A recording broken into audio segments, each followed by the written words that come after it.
Hi guys, welcome back to my channel, and today we're going to be talking about variable in JavaScript. So what we're going to be doing now, I've just set everything up and I'm going to redo it again.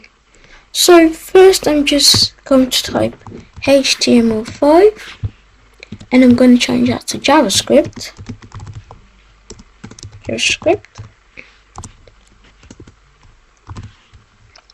Then I'm going to put link this HTML file to the JavaScript file.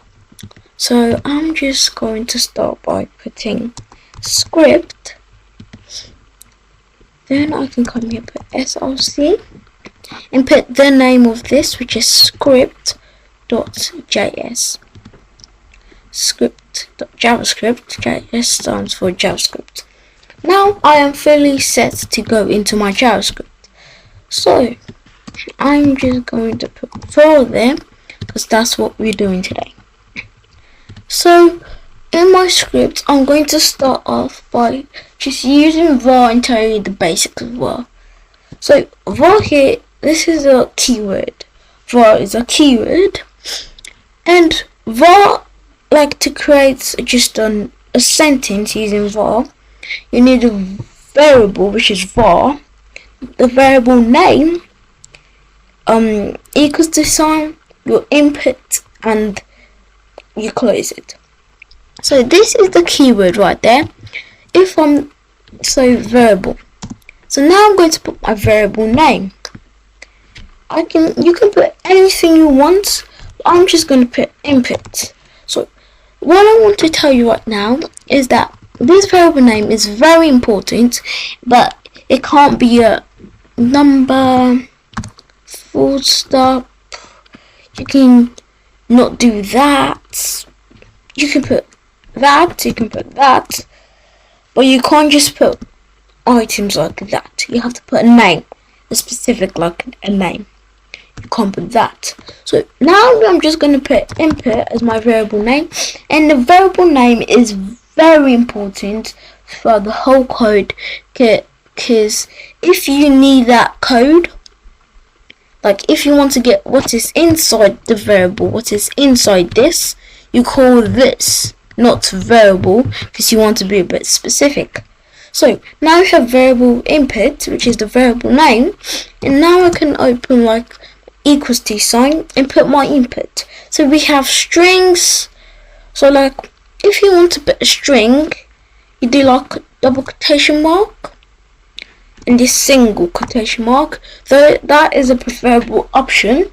I'm going to put double quotation mark, and now I'm going to close it with a semicolon, not a colon, a semicolon. A semicolon makes you end, like it terminates or ends the code you want to put. So you don't have to do that and type what you want to do. You can simply just put that and put hi world and terminate it using the semicolon. So, and you can also put, you don't necessarily need the double quotes or single quotes. You necessarily need it if you type in a word like hi world and I terminate it. World. I terminate that. This is showing an error now. So this is shown right there. What the error is right now is that you need a double quote or single quote. So this makes it so the computer recognizes it as it's a word. It can also be a number right there. It's fine, but the computer recognizes words and sentences way better using the double quote or single quote. So now you can put numbers without using the double quote or single quote. It's not necessary you put a double quote or single quote to put a number.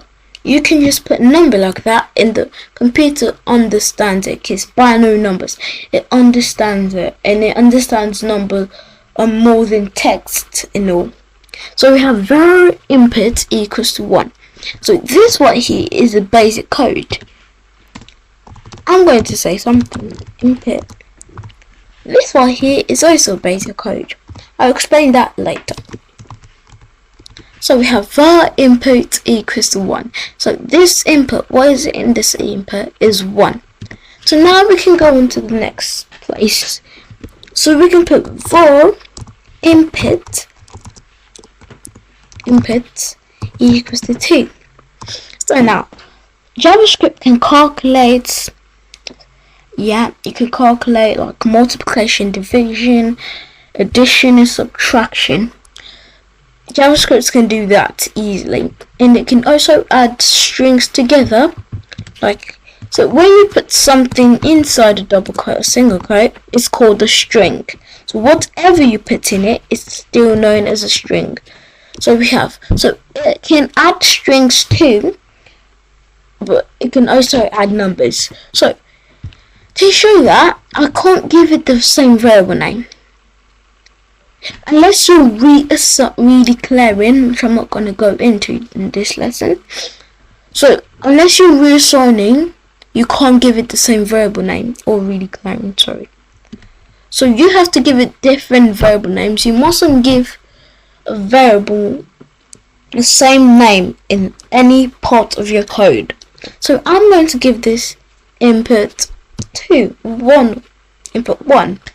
So we have var input is equals to 1. var input 1 is equals to 2. If I want to add this up, I can use a variable to add it up. So what I can do is I can say variable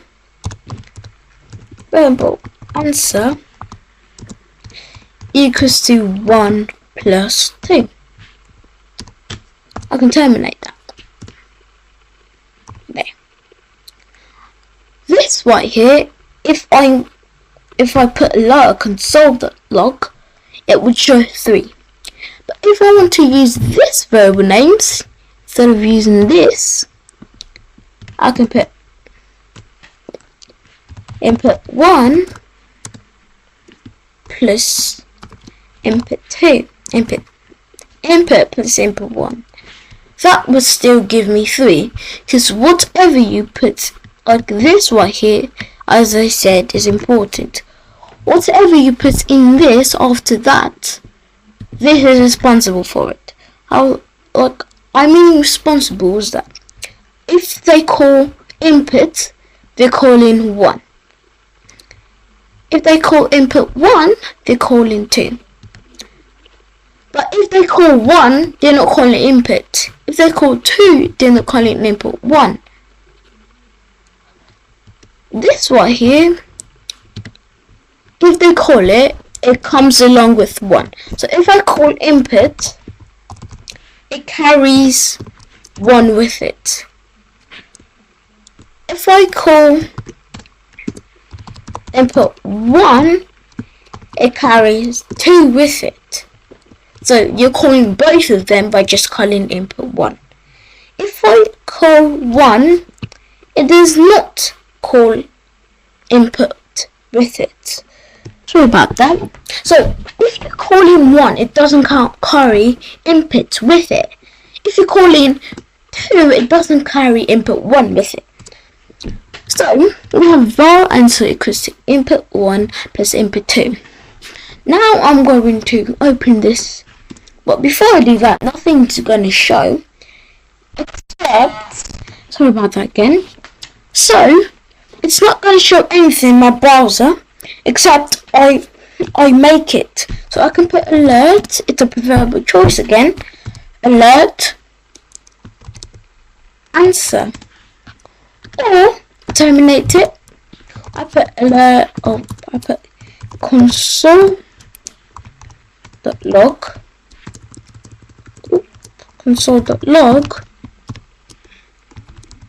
answer. So this is the preferable choice. I'm going to show you both of them. So firstly, I'm going to start with alert answer. So I'm going to do open with live server. If you don't have that, you can go to this place right there. So just click in the Explorer. click on the extensions and type live server. So this right here, if you see Rick to Rick Day, or Rick D, I don't know how to pronounce this, my bad. Rick Day, you can just click on that and install it. I've already installed it. Rick. Okay, just you should see Rick GUI, and yeah, just install it, or you can just click on that and copy path. I'm just gonna put open with live server, so I'm going to write server. Oh yeah, so this shows 3. That is alert. Now let's go ahead and put console.log. If I put refresh it, it's not showing anything. Why?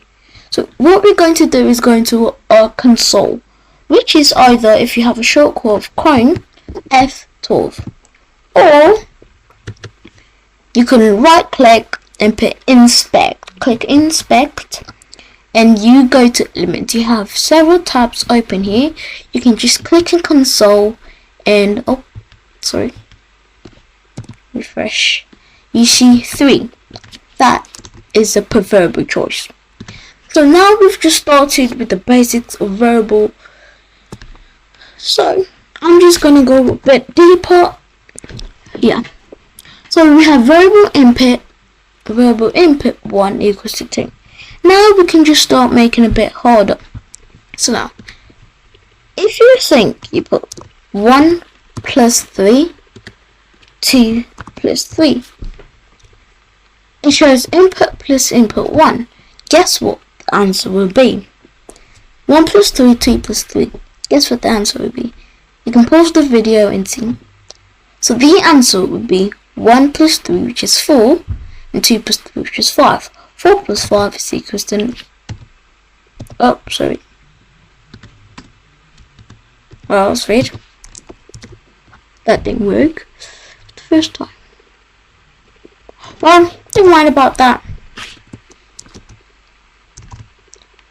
Oh, we've got 9. Yeah. We've got the 9 right there. So, 1 plus 3 is equal to 2 plus 3 equals to 5. 4 plus 5 equals to 9. So we've got the 9 right there. And yeah. So,